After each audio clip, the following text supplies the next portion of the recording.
வணக்கம்.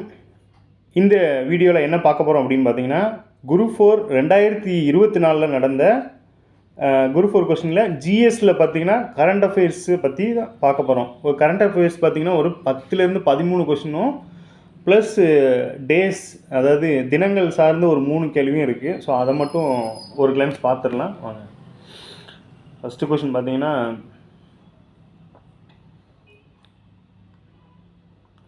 இந்த சமர சிக்ஷா அபியான் அப்படிங்கிற திட்டத்தோட நோக்கம் என்னன்னு கேட்டிருக்காங்க. இதை நம்ம எங்கே பார்த்துருப்பீங்க அப்படின்னா,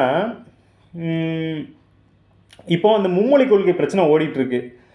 மும்மொழி கொள்கையை வந்து மத்திய அரசு என்ன சொல்கிறாங்கன்னா, எங்களோட புதிய கல்விக் கொள்கையை ஏற்றுக்கொள்ளுங்க அப்படின்னு சொல்லி மாநில அரசுகிட்ட சொல்கிறாங்க. ஸோ நம்ம தமிழ்நாடு கவர்மெண்ட் என்ன சொல்கிறாங்கன்னா, இல்லை எங்களுக்குன்னு மாநில கொள்கை ஒன்று இருக்குது, இது போக நாங்கள் வந்து இருமொழி கொள்கையை ஃபாலோ பண்ணிட்டு வரோம் அப்படிங்கிற மாதிரி ஒரு கருத்து வந்து முரண்பாடு போயிட்டுருக்கு.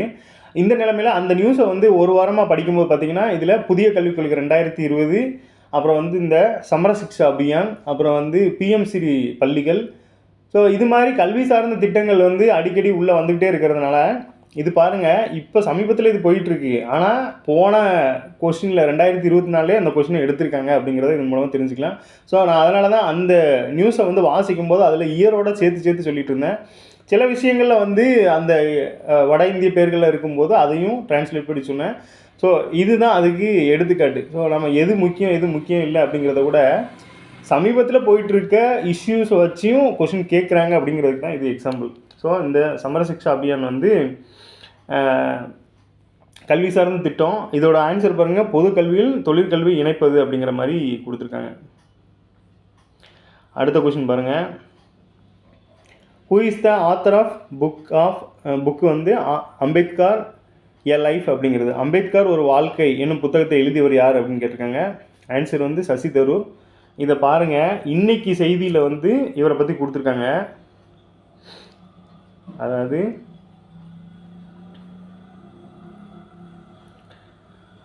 காங்கிரஸில் வந்து உட்கட்சி பூசல் நடந்துட்டுருக்கு. இந்த நிலமையில் சசி தரூர் வந்து இவங்க யார் அப்படின்னு பார்த்தீங்கன்னா, ஒரு எம்பி, மெம்பர் ஆஃப் பார்லிமெண்ட்டு. இவங்க வந்து கேரளா மாநிலத்தை சேர்ந்தவங்க. இவங்க வந்து அரசியலை தாண்டி ஒரு சிறந்த எழுத்தாளர், பிரபல எழுத்தாளர். ஸோ இந்த வகையில் அந்த புக்கை வந்து கேட்டிருக்காங்க. இப்போ நம்ம நியூஸ் மூலமாக என்ன தெரிஞ்சுக்கலாம் அப்படின்னா, இப்போ நீங்கள் சில விஷயங்களை படிக்கும்போது பேரை மட்டும் படிப்பீங்க, இவங்க தான் அப்படின்னு தெரியாது. இப்போ நம்ம பேப்பரை பொறுத்தளவில் என்ன பெனிஃபிட் அப்படின்னு பார்த்தீங்கன்னா, ஃபோட்டோவோட சில விஷயங்கள் வரும். அதேமாதிரி அடிக்கடி அந்த ஃபோட்டோஸ் வந்து நீங்கள் பார்க்கும்போது, இவங்க வந்து புகழ் பெற்றவங்க அப்படிங்கிற மாதிரி உங்கள் மைண்ட் செட்டுக்கு போயிடும். ஸோ இதுவும் ஒரு விதமான ஒரு விஷுவல் லேர்னிங்காக எடுத்துக்கலாம். ஸோ இந்த மாதிரி ஒரு பெர்சனை வந்து படிக்கும்போது அந்த நேமை மட்டும் படிக்காமல், ஸோ இமேஜஸ் சார்ந்து படிச்சிங்க அப்படின்னா கொஞ்சம் வேல்யூபுளாக இருக்கும். ஸோ இந்த வகையில் எதர்ச்சியாக இன்றைக்கி பார்க்கும்போது இந்த கொஷின் வந்து, இந்த நியூஸ் வந்து இன்றைக்கி என் கண்ணில் பட்டது. ஸோ அதை வச்சு ஒரு எக்ஸாம்பிள் கொடுத்தாச்சு. இதுக்கு முன்னாடி பார்த்தா இந்த சமர சிக்ஷா அபியான் வந்து போன வாரத்தில் உள்ள நியூஸ் கிளிப்லலாம் பார்த்தீங்கன்னா இந்த கல்வி சார்ந்து இது நிறைய இருக்கும். ஸோ அடுத்த நியூஸ் பார்த்துருவோம். 109 என்ன கொடுத்துருக்காங்கன்னா, மேக் இன் இண்டியா ஸ்கீமை பற்றி கொடுத்துருப்பாங்க. இந்த அசஸ்ன்னு பாருங்கள், make in India programme was launched in 2014. Correct. இதை வந்து தமிழில் பாருங்கள், இந்தியாவில் உற்பத்தி செய்யும் திட்டம் 2014 அறிமுகமானது. இது நம்ம ஜாகிரஃபி புக்லேயே இருக்குது, 10th ஜாகிரஃபிலேயே பின்னாடி பார்த்திங்கன்னா இருக்கும். இதன் முக்கிய நோக்கம் உள்நாட்டு உற்பத்தி துறையை ஊக்குவிப்பதும் மற்றும் நாட்டிற்கான முதலீடுகளை அதிகரிப்பதே ஆகும் அப்படிங்கிற மாதிரி கொடுத்துருக்காங்க. ஸோ இது கரண்ட் அஃபேர் எடுக்காட்டியும் இது நீங்கள் புக் டேட்டாவோ எடுத்துட்டாலும் ஓகே தான். இதில் ஏதாவது மாற்றம் கொண்டு வந்திருந்தாங்க அப்படின்னா அது வந்து சமீபத்திய நியூஸாக மாறிடும். அந்த வகையில் பார்த்துக்கலாம். அடுத்து பாருங்கள், 115 ஒரு டேஸ் இருக்குது. நானும் சரி தினங்கள் வந்து 1 இல்லை 2 இருக்குன்னு பார்த்தேன். 3 தினங்கள் வரைக்கும் கேட்டிருக்காங்க. ஸோ அதோட முக்கியத்துவத்தையும் தெரிஞ்சுக்கோங்க. அது மாதிரி இயர் டேட்டாவும் நிறைய இருக்குது. ஏன் அப்படின்னா இதெல்லாம் குழப்பக்கூடியது அப்படிங்கிறதுனால இயர் டேஸ் எல்லாம் நிறைய வச்சுருக்காங்க. இந்த மனித உரிமை நாள் எல்லாருக்கும் தெரிஞ்ச விஷயந்தான். ஆனால் தினங்களுக்கு குரூப் 4ல் முக்கியத்துவம் கொடுக்குறாங்க அப்படிங்கிறத இந்த செய்தி மூலமாக தெரிஞ்சுக்கோங்க. ஸோ மனித உரிமை நாள் 1, தமிழக கல்வி வளர்ச்சி நாள் 1, அடுத்ததாக பார்த்திங்கன்னா என்ஆர்ஐ டே, அதாவது நான் ரெசிடென்சியல் இந்தியன், அதாவது வெளிநாடு வாழ் இந்தியர் தினம் ஜனவரி 9, அந்த டேட்டையும் மொத்தம் 3 டேட்டை இந்த குரூப் 4ல் மட்டுமே கேட்டிருக்காங்க. ஸோ தினங்களோட முக்கியத்துவம் தெரிஞ்சுக்கோங்க. நம்ம டெய்லியுமே பார்க்கும்போது ஏதாவது முக்கியமான தினம் இருந்ததுன்னா நான் நியூஸ்லேயே சொல்லிடுறேன். ஸோ அதையும் கொஞ்சம் அப்படியே ரீகால் பண்ணிடுங்க. அடுத்ததாக பாருங்கள், ரத்த சோகை பற்றி ஒரு நியூஸு.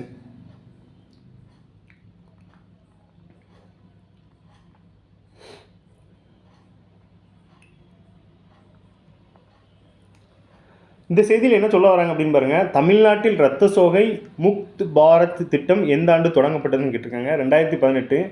அப்போ 2018 தொடங்கப்பட்டதுன்னா அப்போ இது கரண்ட் அஃபேர் அப்படின்னு என்கிட்ட கேட்டிங்க அப்படின்னா இது எப்படி இருக்கலாம் அப்படின்னு பாருங்களேன். இப்போது 2018 தொடங்கியிருப்பாங்க, இந்த ரத்த சோகைக்காக தொடங்கியிருப்பாங்க, இதை ஒரு இலக்காக வச்சு தொடங்கியிருப்பாங்க. ஸோ அந்த இலக்கு கூட இந்த 2024-25 இலக்காக வச்சு செயல்பட்டுருக்கலாம். ஸோ அதை வந்து ரீகால் பண்ணும் விதமாக அதை வந்து இது பண்ணுறதுக்காக இந்த கொஸ்டினை கூட கேட்டிருக்கலாம். எனக்கு தெரிஞ்சு பார்த்தீங்கன்னா இந்த 3 இயர் வந்து இப்போ சமீபத்தில் தமிழ்நாடும் சரி இந்தியாவும் சரி அந்த 3 இயரை வந்து முக்கியமாக கருதுறாங்க. எதுலான்னு பார்த்தீங்கன்னா 2025, 2030, 2047. இந்திய அரசு வந்து 2047 வல்லரசை நோக்கி அந்த 2047 வச்சுருக்காங்க. அதுமாரி தமிழ்நாடு அரசும் சரி மத்திய அரசும் சரி குறுகிய கால இலக்கா 2025 இதுக்கு முன்னாடி வச்சுருந்தாங்க. இப்போ 2030 வச்சுருக்காங்க அப்படின்னு சொல்லி.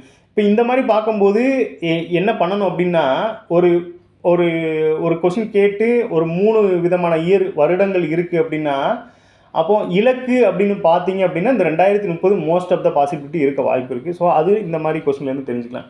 அப்போ 2018 பழைய இதுன்னு நினச்சிடாம அதை இலக்காக கொண்டு செயல்பட்டதுனால இதை வந்து நம்மகிட்ட ரீகால் பண்ணியிருக்காங்க அப்படிங்கிறத தெரிஞ்சுக்கலாம். அடுத்து ஒரு கொஸ்டின் பாருங்கள், 132. ஜப்பான் பன்னாட்டு கூட்டுறவு முகமை நிதி உதவியுடன் செயல்படும் தமிழ்நாடு நகர்ப்புற சுகாதார திட்டத்தின் செயல் காலம் என்னன்னு கேட்டிருக்காங்க. இது வந்து ஒரு நியூமரிக்கல் டேட்டா. இப்போ கான்செப்ட் மாதிரி கேட்டாங்க அப்படின்னா நம்ம வந்து ஆன்சரில் ஜப்பான் இருந்துன்னா ஜப்பான் அடிச்சிருவோம். ஸோ நம்பராக கேட்கும்போது நம்ம குழம்புறதுக்கு அதிகமான வாய்ப்பு இருக்கிறதுனால அதுவும் பாருங்கள் அவங்க வரிசையாக கொடுத்துருக்காங்க. ஸோ இது மாதிரி டேட்டாவை எழுதி வச்சுருந்தா மட்டும்தான் நம்ம கொஞ்சம் இது பண்ணியிருக்க முடியும். இப்போ இந்த ஜப்பான் நிறுவனம் பார்த்தீங்கன்னா இப்போ இது வந்து சுகாதார திட்டத்துன்னு சொல்லியிருக்காங்க. என்னவா பன்னாட்டு கூட்டுறவு முகமை நிதி உதவியுடன் செயல்படும் தமிழ்நாடு நகர்ப்புற சுகாதார திட்டம் வந்து யாரோட உதவியுடனா ஜப்பானோட உதவியோட நடைபெறுது அப்படின்னு சொல்லியிருக்காங்க. ஸோ இது வந்து 7 ஆண்டுகள் ஒப்பந்தம் போட்டிருக்காங்க அப்படிங்கிறத தெரிஞ்சுக்கலாம். இப்போ இதே கொஸ்டினை திருப்பி என்ன கேட்கலாம் அப்படின்னா இந்த ஜப்பானை வந்து ஆன்சரில் வச்சுட்டு மற்றதை கொஸ்டினை ஃப்ரேம் பண்ண கூட அதிகமான வாய்ப்புகள் இருக்குது. இது போக இவங்க வேறு எதுக்கு ஹெல்ப் பண்ணுறாங்க அப்படின்னு பார்த்தீங்கன்னா நம்ம மெட்ரோ ப்ராஜெக்ட்டுக்கும் ஜப்பான் வந்து ஹெல்ப் பண்ணிகிட்டு இருக்காங்க அப்படிங்கிறத தெரிஞ்சுக்கலாம். ஸோ ஜப்பானு அதே மாதிரி இந்த கொஸ்டினில் ஜப்பான் வந்திருக்கா. அடுத்தது பாருங்கள், அடுத்து வந்து G7 நாடுகள், இந்த G7 நாடுகள் பற்றி ஒரு கொஸ்டின் வரும். அதுலேயும் பார்த்தீங்கன்னா ஜப்பானோட பேர் இருக்கும். ஸோ இந்த கொஸ்டின்லேயே பார்த்தீங்கன்னா 2018 டேட் வரும். இந்த பாருங்கள், ஏற்கனவே ஒரு 2018 பார்த்தோம். எதுக்கு பார்த்தோன்னா ரத்த சோகைக்கு பார்த்தோம். இந்த கொஸ்டினை பாருங்கள், 133 கொஸ்டின். இந்தியா 2018 ஆண்டை எந்த பயிரின் தேசிய ஆண்டாக கடைபிடித்தது அப்படின்னு கொடுத்துருக்காங்க. இது திணை வகைகள். ஆமாம், இது வந்து இதுவும் பார்த்தீங்கன்னா ஓல்டு டேட்டா மாதிரி இருக்கும். இந்த கேள்வி எடுக்கப்பட்ட 2024. ஆனால் 2018 ஏன் கேட்குறாங்க அப்படின்னா இந்த திணை வகைகளை வந்து மறுபடி சொல்கிறது மூலமாக வந்து அதை மக்கள்கிட்ட கொண்டு போய் சேர்க்கணும் அப்படிங்கிறது தான் அவங்களோட நோக்கம். ஸோ அதான் நம்ம வழியாக கொண்டு போகிறாங்க அப்படிங்கிறத தெரிஞ்சுக்கலாம். ஸோ 2018 ஆண்டு எதற்கு முக்கியமானது அப்படின்னா திணை வகைகளுக்கு முக்கியமானது அப்படிங்கிறத தெரிஞ்சுக்கோங்க. அடுத்ததாக பார்த்தீங்கன்னா இதுவும் ஒரு கரண்ட் அஃபேர் தான். கொஸ்டின் நம்பர் என்ன, 134. 134 என்ன சொல்கிறாங்க, 2023 ஆண்டு திறனறிவு தேர்வு திட்டம் தொடங்கப்பட்டது. ஆமாம், திறனறிவு தேர்வு திட்டம் தொடங்கப்பட்டது. இது யாருக்கானது அப்படின்னு பார்த்தீங்கன்னா அரசு பள்ளி மாணவர்களை முதன்மை கல்வி நிறுவனத்தில் உயர்கல்வி பயில ஊக்குவிக்க உருவாக்கப்பட்டது அப்படின்னு சொல்லிட்டாங்க. ஆமாம், இது ஒரு தமிழ்நாடு அரசோட திட்டமாக கூட இருக்கலாம். இது என்ன சொல்கிறாங்க அப்படின்னா இதை வந்து இப்போ வந்து கூற்று காரணமாக வச்சதுனால நமக்கு கொஞ்சம் கன்ஃபியூஸ் ஆகிற மாதிரி இருக்கும். இதை ஸ்டாட்டிக்காக கேட்டால் என்ன கேட்கலாம், திறனறிவு தேர்வு தொடங்கப்பட்ட ஆண்டு எப்போ அப்படின்னு கேட்டால் அந்த 2023. இது கரண்ட் டேட்டா தான். ஏன்னா கொஸ்டின் 2024, இது வந்து 2023 டேட்டா. அப்புறம் இதோட நோக்கம் என்ன, இதை வந்து இந்த மாதிரியும் கொடுக்கலாம். இல்லை ஒரு 4 இதை கொடுத்துட்டு 3 இது சரியாக இருக்கும், 1 மட்டும் தவறாக இருக்கும். அப்போ கீழ்காண தவறானது எதுன்னு கொடுத்து கூட தூக்க வச்சிடலாம், அந்த மாதிரி வச்சிடலாம். ஸோ இந்த திறனறிவு தேர்வு திட்டத்தின் நோக்கம் என்னென்னா அரசு பள்ளி மாணவர்களை முதன்மை கல்வி நிறுவனத்தில் உயர்கல்வி, அதாவது இந்த NIT MIT அதாவது IIT JEE இந்த என்ட்ரன்ஸ் எக்ஸாம்ஸுக்கெலாம் வந்து இந்த திறனறிவு தேர்வு திட்டம் அவங்கள வந்து ஊக்குவிக்கிறதுக்காக அந்த திட்டம் தொடங்கியிருக்காங்க அப்படின்னு சொல்லி போட்டிருக்காங்க. இதை வந்து திட்டம் சார்ந்து எடுத்துக்கலாமா? ஓகே. அடுத்ததை பாருங்கள், இது ஒரு முக்கியமான டேட்டா. என்ன, பட்ஜெட்டில் ஒரு தொகை அமௌண்ட்டை கேட்டிருக்காங்க, நியூமரிக்கல் டேட்டா. ஆதிதிராவிடர் மற்றும் பழங்குடியின மக்களின் ஒட்டுமொத்த வளர்ச்சியை மேம்படுத்த பல்வேறு நலத்திட்டங்கள் 2023 மற்றும் 24ஆம் ஆண்டுக்கான வரவு செலவு மதிப்பீட்டில் டேஷ் கோடிகள் ஒதுக்கப்பட்டுள்ளது. இப்போ இந்த நம்பரை நம்ம இப்போ வந்து அடுத்து இப்போ மார்ச் பிப்ரவரி முடிய போது மார்ச்சில் வந்து நம்ம தமிழ்நாடு பட்ஜெட் வரும். ஸோ இந்த பட்ஜெட்டை பற்றி நம்ம டிஎன்பிசியில் என்ன மாதிரிலாம் கொஸ்டின் கேட்டிருக்காங்க அப்படிங்கிறத அனலைஸ் பண்ணிவிட்டு அது சார்ந்த நம்பர்ஸை கொஞ்சம் செலக்ட் பண்ணி வச்சுக்கிறோம். இப்போ ஆதிதிராவிடர் மற்றும் பழங்குடியினை பற்றி கேட்டிருக்காங்களா, இது ஒருவேளை அந்த டைமில் உங்களுக்கு தெரியல அப்படின்னா இந்த ஆப்ஷனை வச்சு கொஞ்சம் அவங்க கன்ஃபியூஸ் பண்ண ட்ரை பண்ணியிருப்பாங்க. அதையும் நம்ம ஆயுதமாக எடுத்து கொஞ்சம் மேட்ச் பண்ணி எது ரெண்டு கொஞ்சம் நியர்பை வருதோ அதை வச்சுட்டு மீதி ரெண்டையும் தூக்கி விட்டு போட்டிங்கன்னா கொஞ்சம் ஒரு 50% வந்து பாசிபிலிட்டி வரும். ஸோ இந்த வகையில் 2023-24 டேட்டா தான் கேட்டிருக்காங்க. அப்போ பட்ஜெட்டை பற்றி ஒரு கொஷின் வருது, அதுவும் தமிழ்நாடு பட்ஜெட்டை பற்றி ஒரு கொஷின் வருது அப்படிங்கிறத இதன் மூலமாக நம்ம தெரிஞ்சுக்கலாம். அடுத்த கொஸ்டின்,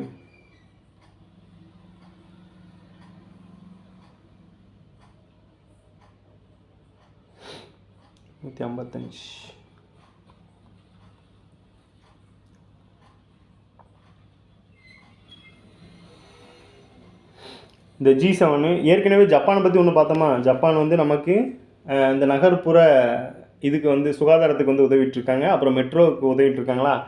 இங்கே ஒரு கொஸ்டின் பாருங்கள், எந்த நாட்டில் 2023ஆம் ஆண்டு 49வது G7 உச்சி மாநாடு நடைபெற்றதுன்னு கேட்டிருக்காங்க. ஜப்பான் தான் ஆன்சரு.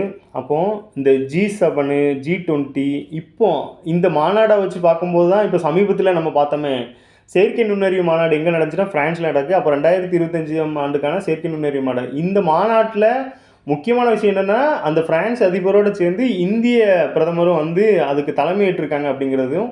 ஸோ இதில் வந்து 100 நாடுகள் கலந்து கொண்டிருக்காங்க அப்படிங்கிறதும் இது வந்து சிறப்பு. ஸோ இந்த G7 G20 வரிசையில் இந்த ஏஐ மாநாடும் இடம்பெற்றிருக்கு அப்படிங்கிறத தெரிஞ்சுக்கலாம். ஸோ இதை பற்றி அடிக்கடி கேட்டுட்ருக்காங்க. சமீபத்தில் வந்து நம்ம கடந்த வருடங்களில் வந்து இந்தியாவே G20 நடத்தினதுனால அது வந்து அந்த டைமில் ஃபேமஸாக இருந்துச்சு. ஸோ இந்த G7 ஜப்பானை பற்றி கேட்டிருக்காங்க. அடுத்தது பாருங்கள் 157. இங்கே பாருங்கள், தண்டவாளங்களில் யானை விபத்துகளை தடுக்க இந்திய ரயில்வே டேஷ் என்ற அதிநவீன ஏஐ தொழில்நுட்பத்துடன் இயங்கும் முறையை அறிமுகப்படுத்தியுள்ளது. இப்போ தான் ஏஐ மாநாடை பற்றி சொன்னேன். இங்கே ஏஐ டெக்னாலஜி யூஸ் பண்ணி ரயில்வே டிபார்ட்மெண்ட்டு யானை விபத்துக்களை தடுக்கிறதுக்கு என்ன பண்ணியிருக்காங்க அப்படின்னு சொல்லி கேட்டிருக்காங்க. ஸோ ஆன்சர் பார்த்தீங்கன்னா கஜ்ராஜ் சுரக்ஷா அப்படின்னு சொல்லி கஜ்ராஜ் சுரக்ஷா அப்படிங்கிற பேரில் ஒரு திட்டத்தை தொடங்கியிருக்காங்க அப்படின்னு சொல்லி ஒரு அதிநவீன இயங்குமுறை அறிமுகப்படுத்தியிருக்காங்க. இப்போ இதுலேருந்து என்ன தெரிஞ்சுக்கலாம் அப்படின்னா இது மாதிரி வேறு என்ன கேட்டிருக்காங்க அப்படின்னு பாருங்கள். இந்த கார்களில் பயன்படுத்துகிற ஃபாஸ்டேகில் எந்த அலைகள் மூலமாக அதை வந்து ஸ்கேன் பண்ணுறாங்க அப்படின்னு சொல்லி கேட்டிருப்பாங்க. ஸோ ரேடியோ அலைகள் அப்படிங்கிறது அதுக்கு ஆன்சரு. அப்போ சமீபத்தில் நடக்கிற இந்த டெக்னாலஜி சம்மந்தமான அப்டேஷனில் நம்ம இருக்கோமா அப்படிங்கிறதையும் கொஞ்சம் எதிர்பார்த்துருக்காங்க. ஸோ அது நல்ல விஷயம்தான். அப்போ ஏஐ தொழில்நுட்பத்துடன் கூடிய இயங்கும். அப்போ ஏஐயை வந்து ஏஐனால் இருக்கிற பயன்பாட்டுனால அதை நம்ம ஊக்குவிக்கிறாங்க. ஸோ அதனால தான் அந்த ஏஐ மாநாடு முக்கியத்துவம் அப்படிங்கிறத நான் சொன்னேன். அடுத்ததாக பாருங்கள்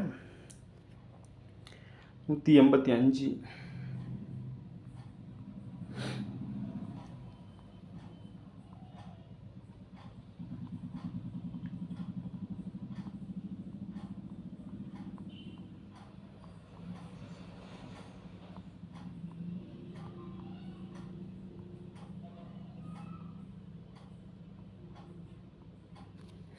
இந்த கொஸ்டின் பாருங்கள், இதுவும் நியூமெரிக்கல் டேட்டா. இந்த நியூமெரிக்கல் டேட்டாவை பொறுத்தளவில் நம்ம ஆப்ஷனை வச்சு தான் கொஞ்சம் கெஸ் பண்ணி அடிக்க முடியும். ஸோ இதில் சம்மந்தமே இல்லாமல் இருக்குது எல்லாமே. 2022-23ஆம் ஆண்டிற்கான தமிழ்நாட்டின் மொத்த மாநில உள்நாட்டு உற்பத்தியில் ஜிஎஸ்டிபி அதே காலகட்டத்தில் இந்தியாவின் ஜிடிபி வளர்ச்சி விகிதம் 7.24% எதிராக டேஷ் சதவீதம் வளர்ச்சி அடைந்துள்ளது அப்படின்னு சொல்லி கேட்டிருக்காங்க. மொத்த உள்நாட்டு உற்பத்தி ஜிடிபி அதே காலகட்டத்தில் இந்தியாவின் ஜிடிபி வந்து இதாக இருக்குது அப்படின்னு சொல்லி. அப்போது இப்போ பட்ஜெட்டை வச்சு பார்த்தம்போது ஏற்கனவே ஒரு கொஸ்டின் பார்த்துருக்கோம், இப்போ வந்து ரெண்டாவது கொஸ்டின். ஸோ இந்த வாட்டி போட போகிற பட்ஜெட்டில் கொஞ்சம் நம்ம வந்து கொஞ்சம் டேட்டாவை அனலைஸ் பண்ணிட்டுறது நல்லது. ஸோ இந்த வகையில் என்ன சொல்லியிருக்காங்க அப்படின்னா 8.19 அப்படிங்கிறது தான் இந்த இதாக இருக்குது. அப்போ ஜிடிபியை பற்றி கேட்டிருக்காங்க. பொருளாதாரம் நமக்கு வந்து பார்த்திங்கன்னா அழகு 5ல் பொருளாதாரத்தில் இந்த நடப்பு நிகழ்வுன்னு கொடுத்துருப்பாங்கல்ல. ஸோ அந்த கேட்டகரியில் இதை எடுத்திருக்காங்க அப்படிங்கிறத தெரிஞ்சுக்கலாம். அடுத்து பாருங்கள் 186வது கொஸ்டின். இது ஒரு திட்டம் தான், ஆனால் வந்து கரண்ட் அஃபேரா அப்படின்னு கேட்டிங்கன்னா இல்லை, ஏற்கனவே உள்ளது தான். மறைந்த முன்னாள் முதல்வர் ஜெயலலிதா அவர்களால் கொண்டு வரப்பட்டது மங்கள மாலை திட்டம் 2012-13. இதில் கூற்று காரணம் ரெண்டுமே சரிதான். ஸோ இந்த வகையில் பாருங்கள், இந்த திட்டம் வந்து எப்போ வந்திருக்கு அப்படின்னா இந்த 2012-13. இந்த 2 இயரை ஏன் மென்ஷன் பண்ணுறாங்கன்னா, அந்த நிதியாண்டோட பட்ஜெட்டில் அதை அறிமுகப்படுத்தியிருப்பாங்க. ஸோ அந்த வகையில் அந்த 2 இயரும் சேர்ந்தாப்பில் வருது. ஸோ இந்த ஆண்டில் அறிமுகப்படுத்தியிருக்காங்க. இது யாருக்கானது அப்படின்னு பார்த்தீங்கன்னா, அனாதை பெண்களுக்கு தகுந்த மணமகன் கிடைக்க வழிவகை செய்கிறது அப்படின்னு சொல்லியிருக்காங்க. ஆமாம், கைம்பெண்களுக்கு வந்து அனாதை பெண்களுக்கு, அதாவது பேரண்ட்ஸ் இல்லாத பெண்களுக்கு வந்து தகுந்த மணமகன் கிடைக்க மங்கள மாலை அப்படிங்கிற திட்டம் தான் வந்து அறிமுகப்படுத்தியிருக்காங்க. எந்த வருஷம் அப்படின்னா 2012-13 அப்படிங்கிறத தெரிஞ்சுக்கலாம். ஸோ இது எல்லாமே ஸ்கீம்ஸு. இன்னும் டேஸ் பார்த்தோம் அப்படின்னு பார்த்தீங்கன்னா 184 பாருங்கள், தமிழக அரசு எந்த தேதியை வந்து கல்வி வளர்ச்சி நாளாக அறிவிச்சிருக்கு அப்படின்னு சொல்லியிருக்காங்க. இது வந்து ஜூலை 15 அப்படிங்கிறது. ஏற்கனவே மனித உரிமைகள் தினம் வந்து டிசம்பர் 10, அப்புறம் வந்து என்ஆர்ஐ டே அது வந்து ஜனவரி 9 அப்படிங்கிறதையும் இங்கே இதே கொஸ்டினில் தான் கேட்டிருக்காங்க. ஸோ இவ்வளோ தான். இது வந்து நேற்று வந்து ஒரு சப்ஸ்கிரைபர் கேட்டிருந்தாங்க, அதனால் இந்த கொஸ்டினை வந்து அனலைஸ் பண்ணி சொல்லிட்டேன். ஸோ நான் நியூஸோட கண்டினியூவாக போடணும்னு நினச்சேன், ஆனால் வந்து டைம் ரொம்ப லென்த்தாக போகிறதுனால கட் பண்ணி இதை தனியாக போடுறேன். ஸோ இதையும் பார்த்துக்கோங்க. இது போகவும் சஜஷன்ஸ் இருந்தால் சொல்லுங்கள், நான் மேற்கொண்டு வேறு என்னென்ன பண்ணலாம். ஸோ இன்னும் இது போக அந்த நியூஸை பேஸ் பண்ணி இன்றைக்கி எப்படி வந்து எம்பி சசி தரூரோட நியூஸ் வந்துச்சோ அதை பேஸ் பண்ணி எப்படி கொஸ்டினாக வந்திருக்கோ அந்த மாதிரி நியூஸ் வர நான் கம்பேர் பண்ணி சில விஷயங்களை சொல்லிடுறேன். அது போக இந்த ஓல்டு கொஸ்டினை அனலைஸ் பண்ணி உங்களுக்கு எந்த வகையில் சொல்லணுமோ அதையும் சொல்லிடுறேன். நன்றி. அடுத்த காணொலியில் காண்போம்.